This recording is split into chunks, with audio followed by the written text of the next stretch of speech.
All right, hey everybody, welcome back. Another news feed here for you, and I told you this was coming. I told you this was going to happen. It's not an I told you so moment. You guys knew it was going to come as well too. You knew this was going to happen. Why? Because they sued Kia for the same exact reason, and Kia had to pay. Now they're going after GM. Pretty soon they're going to go after Ford. They're going to go after all of them. They're not getting away with this. This is now going to be a problem for everybody. The GM is sued over trucks that allegedly let thieves walk right in. The class action accuses GM of never issuing a safety recall or offering a remedy, putting owners at risk. But why can't we go after the thieves? Why can't we go after the thieves? Why do we need if GM has to pay this lawsuit, we carry that over. Okay, we do. We have to pay that because the prices go up. Companies have to survive. It comes out of our pocket. Why don't they make it where if you break into a car and you are caught doing it, you go to jail for 10 years, unquestionable? Guess what? There'll be no more car thefts. Same with catalytic converters. If you're caught with cutting off a catalytic converter, 10-year minimum sentence, done. No questions asked. Nobody will touch another catalytic converter. Promise you. Won't happen again. Same thing here. Steal a car, 10-year minimum, instantly, boom, done. No questions asked, no parole, no nothing. 10 years, you're out. Nobody will steal a car anymore. This is the world we live in, though. But no, instead, the thieves get off scot-free and GM takes the hit. Lawsuit alleges GM trucks and SUVs are highly vulnerable to keyless entry theft. Plaintiff claims his GMC Sierra was stolen without triggering alarm or broken glass. Duh, they don't need it anymore. They don't have to break a window and pop a lock. This isn't those days. Complaints allege GM knew about their vulnerability yet failed to issue a recall or a proper fix. It's not their problem. It's thieves. Okay, as keyless entry systems have spread across the market, so have the tools to let criminals intercept and clone a signal, letting them stroll off with your vehicle as easily as you do. Now, a class action lawsuit's taking aim at General Motors for allegedly not doing enough to stop it. And whatever GM does to stop it, the thieves will just figure out a way to do that too. Until we nip the problem in the bud and take out the thieves and get rid of that problem, that just keeps going and going. This is a money grab. This is 100% a money grab, just like the Kia situation was. It was the same exact thing.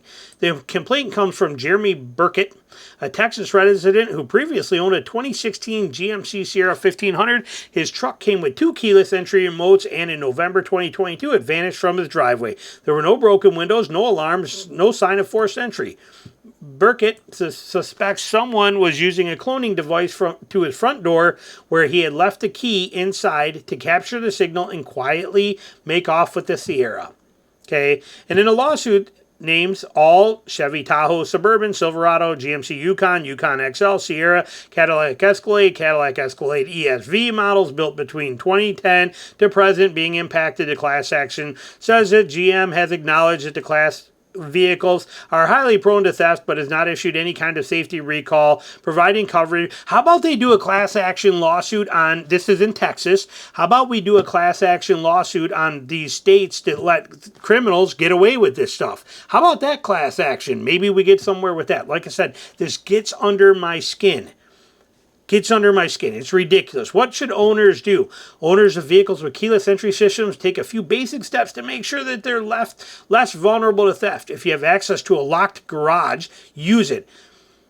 I have had a garage almost my entire life till I moved here, including a 5-car garage when I was in Michigan. I've never put a car in a garage. It doesn't need to go in a garage. Garage is for building things, working on stuff, and making things done. I shouldn't have to put my car in there to protect it. The thieves need to go away. If you park on a driveway or street, avoid leaving your keys near the front door.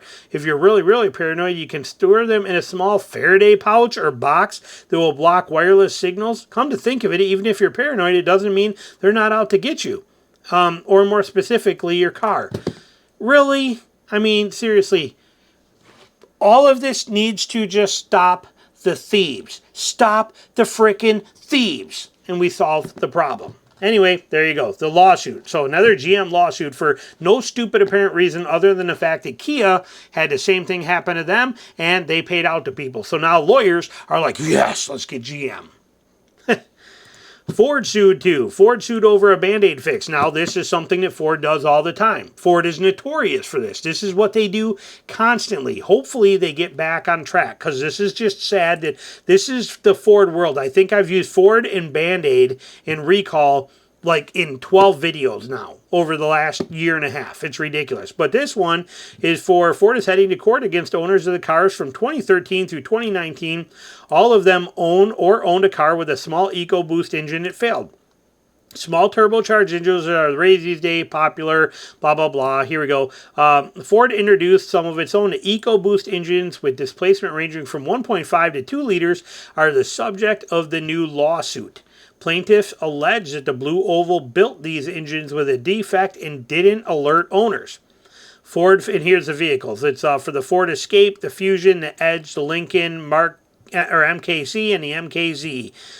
Specifically alleges two major things. First, Ford failed to notify owners that these engines have a defect that allows coolant to leak into the cylinders. Second, the car maker did not inform owners of how this cause can be a potential safety concern. That's what they're going after him for. It says in the suit, the plaintiffs are quoted as saying Ford has not satisfactorily or effectively addressed the source of the defect for those consumers. The Band-Aid. Here it comes. Including those vehicles whose vehicles remain in warranty. Instead of replacing the engine block, Ford merely applies a superficial stopgap Band-Aid remedies such as installing a coolant level sensor. God. Obviously, getting an alert to refill your coolant is better than a ruined engine, but the engine that doesn't leak coolant trumps all. So this engine is leaking coolant into the cylinders, and their attitude is to put a sensor on it so when you know your fluid is low so you can refill the coolant, forget about the fact that it's being leaked into the cylinders. Okay, they don't care about that, not even a little bit. They can keep leaking it in there, wrecking your oil, wrecking everything, wrecking all this stuff, or you're causing all kinds of problems with your piston rings and everything. They can do whatever they want to. Doesn't make any difference as long as this isn't a problem and you just keep adding coolant to it. Bad news. This is bad news is what it is. And it is a 100% Band-Aid. Just like when these same vehicles, their injectors were cracking and Ford decided to just put a hose on there and a little tray that catches the fuel that was leaking out of the cracked injector so that it leaks out onto the ground. Hopefully you don't park your car at on top of a cigarette at a stoplight. Okay, these are Band-Aid fixes from them. It says here, if the allegations are in the suit are true, Ford knew about the issue before it even sold these engines. Notably, Ford issued a technical service bulletin in 2020 to replace the short block and head gasket on the Ford Fusion and Escapes over coolant loss issues.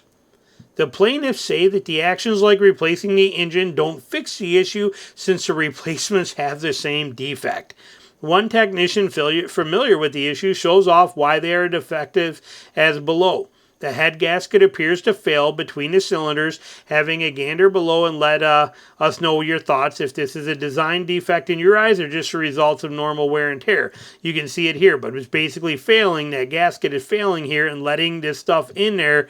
This is bad news. Here's the vehicles that are under, that are being affected by this.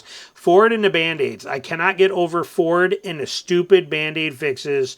I don't know why they do this, but they are notorious for them. And don't forget, they're going to break 100 recalls this year. Ford will break 100 recalls. No company in history I'm aware of under any circumstance has done that. Pretty crazy. Your comments, put them below. Thanks for watching.